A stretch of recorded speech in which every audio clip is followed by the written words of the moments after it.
Hey guys, so I just wanted to talk about the Nevermind the Concrete t-shirt, and the current one is actually the second generation, and the whole thing came about. It was the first design as well, from CDN, for CDN, the CDN brand.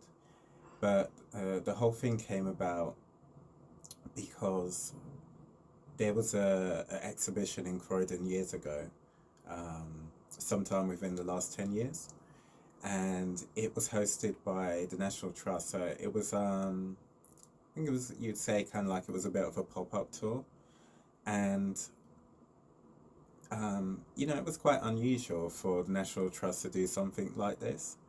So I think it was the Guardian or the Evening Standard did a review of the tour. It's probably the Guardian, to be honest, and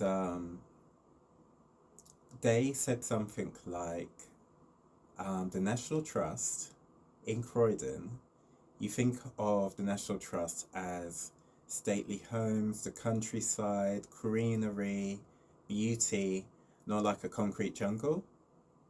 So from that, it went on to say something like, but never mind the concrete. So yeah, I really liked that statement because actually I didn't finish what I was saying before I interrupted myself. So there was an exhibition at the Rise Gallery, and it was the artist Jamie Reed. So Jamie Reed is the artist who created the iconic album art for the Sex Pistols. The story is he went to Croydon School of Art, and at Croydon School of Art, he met Malcolm McLaren. So anyone who doesn't know, Malcolm McLaren was the manager of the Sex Pistols, and also I think he had a little bit of a music career, but he was also I didn't realize until Vivienne Westwood died, but he was also married to Vivienne Westwood as well. But that's a whole nother story.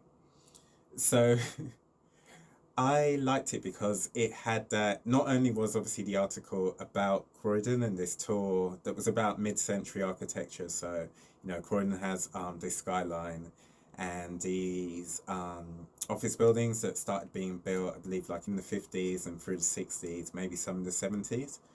So not only was it because it was in relation to Croydon, but there was obviously this link through the artist who had studied at Croydon School of Art. So um, anyone who knows me, I'm kind of like unofficially dubbed Croydon's biggest fan. And I think I think it's just because it gets such a right good kicking that I kind of like felt like, it's not that bad. And especially when I was saying this, things weren't that bad. Like they were a lot better than they are now. And so I decided, I wanted to show people different sides of the area. The fact that if they'd come to the town centre, that did not echo the whole borough, that the whole borough was so diverse geographically and all of that. So I really liked that statement, never mind the concrete, because I felt it was really defiant and it said, look past that and look at other things. Look at the talent. We've got the Brit School. Now like our most famous resident is Stormzy.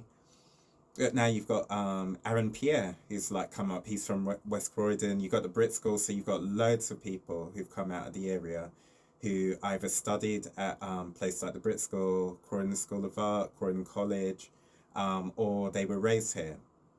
Loads of people, loads of them, and not just like people from like 50 years ago, like people who are quite current. So I felt that statement it could be not just for Croydon, but it could be for any urban area. I said to myself, I'm taking that and I'm running with it. So I made that T-shirt. The first generation of it, there was just 100. I met this guy Darren, who ran a printing company called Design Art Factory. Became like quite good friends with him, and he helped and advised me. And yeah, I did like 100, and I have I still have just a few left. And then I started using a service called Tmail, which I found out about through a guy called Johnny Rose, who was one of the founders of Croydon Tech City. And so eventually I made a new version, which you can find at www.cdnstore.uk.